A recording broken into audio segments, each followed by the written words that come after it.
Hey everyone, and thank you for joining me today on Makers of the Metaverse, where we take a closer look at the final frontier of the digital revolution. As always, I'm your host, Jason Cassidy.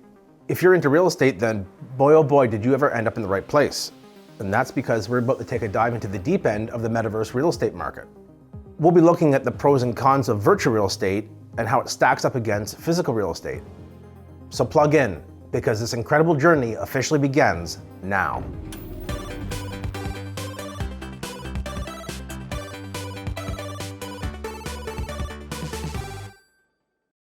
I travel down the road, you can travel for 1,000,000 miles.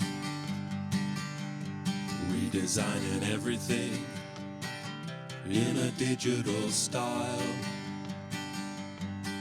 Such a beautiful creation, can't believe I got to see it first. Coming round to meet you on the far side of the Metaverse. Got my hand upon the wheel, I'm a maker of the Metaverse. This is by far my favorite topic. Virtual real estate is a true passion of mine. A passion that led me to co-founding the world's first Metaverse real estate company at Metaverse Group. Some of you watching right now are probably going to be surprised to learn that there's quite a few similarities between virtual real estate and physical real estate. But perhaps more importantly, there's also some key differences as well. Understanding and appreciating this is going to make the difference between you doing decent in your virtual real estate endeavors versus absolutely killing it when it comes to Metaverse realty. Okay, so let's get this party started and jump right in. First off, a quick primer on what virtual real estate is. The Metaverse is a shared virtual space, a live, persistent 3D world where people from all walks of life can engage in activities like gaming, music, education, art, entertainment, you name it.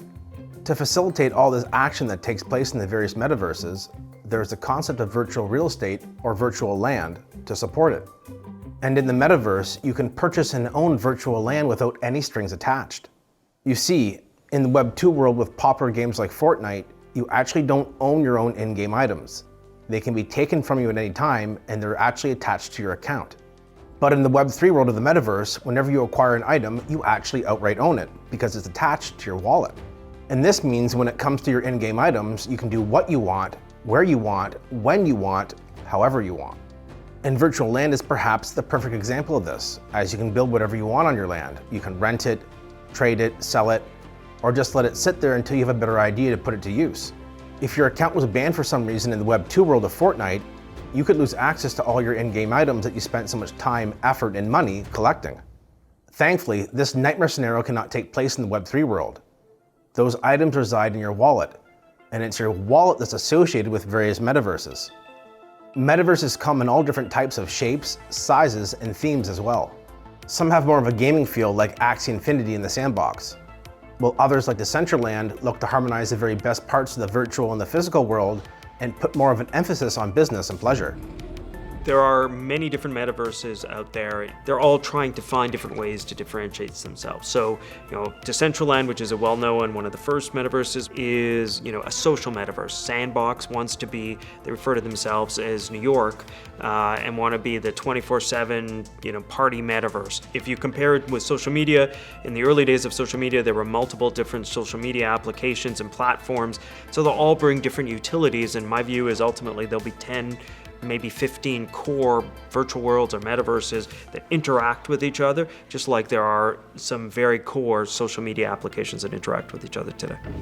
New metaverses have the challenge of developing interesting scenes and experiences on the land that resides within its digital borders. Just like trying to settle a new area in the physical world that has nothing built up yet, in the virtual world, this can also be hard at first. However, in the virtual world, this challenge can end up being very rewarding. And it can also be extremely financially lucrative. Virtual real estate is a new investment opportunity that comes with an NFT wrapper around it. NFTs stand for non-fungible tokens, and in the crypto world, NFTs represent anything that's truly unique, like the piece of art that your daughter drew for you or the deed to your house. To fully appreciate this distinction, think about the $10 bill that's in your wallet right now. They have the same value as all the other $10 bills in your wallet, making them interchangeable and thus fungible. Now, think of Bitcoin. You aren't concerned which Bitcoins you receive in payment as long as you receive the proper amount of Bitcoin that you're owed. You aren't concerned about this because Bitcoin is a fungible asset and thus is interchangeable. In contrast, a custom antique watch has its own unique set of properties and thus is not interchangeable, and that makes it non-fungible. Basically, NFTs are digital assets that come with their own unique set of properties. However, NFTs can also represent physical items. This is where the tokenization of real-world items comes into play, where in the future you could potentially have your driver's license and birth certificate end up in an NFT. So now we know that virtual land in the metaverse comes in the form of an NFT, and that NFT is something that you own outright because it resides in your digital wallet. Since we've got that clear, let's now look at the differences between virtual and physical real estate. Well, there's a lot of attributes about virtual land that are similar to real land. So for example, there's a scarcity to it, there's location value if there's a lot of visitor traffic there, and there's the utility from it. And so I think if you were to imagine the metaverse like a Monopoly board, but rather than having just 28 parcels of land and 8 players, there's many more parcels of land that you can develop and potentially millions and millions of users that you can collect rent from and you can create immersive experiences for.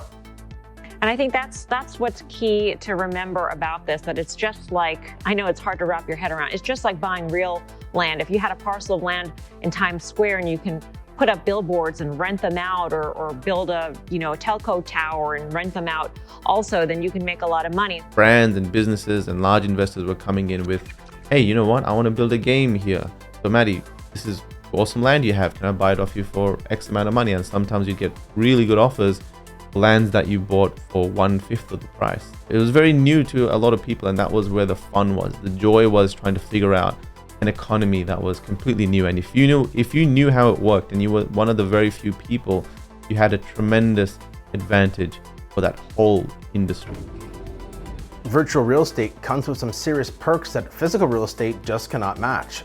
For starters, virtual real estate has a much lower barrier of entry when it comes to cost.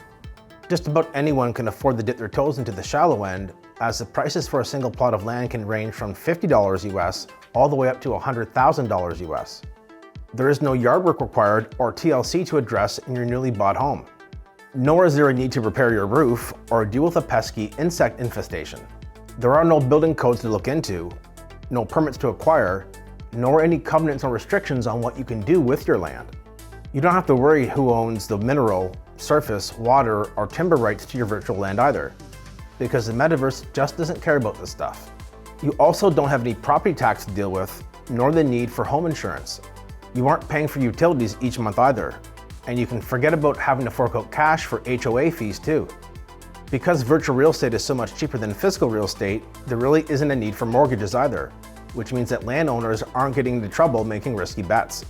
And the savings just keep on coming because there's no lawyers involved or land transfer taxes to pay. In fact, there's no closing costs at all, not even a home inspection. Sounds pretty good, right? Well, it gets even better. As with physical land, you can put virtual land to work in many different ways. You can keep it as a primary residence for personal use or start a new business offering products and services. You can also take an existing business's digital footprint to the next level, well beyond a website. They now have a storefront in the metaverse. And that concludes part 1 of our virtual real estate tutorial.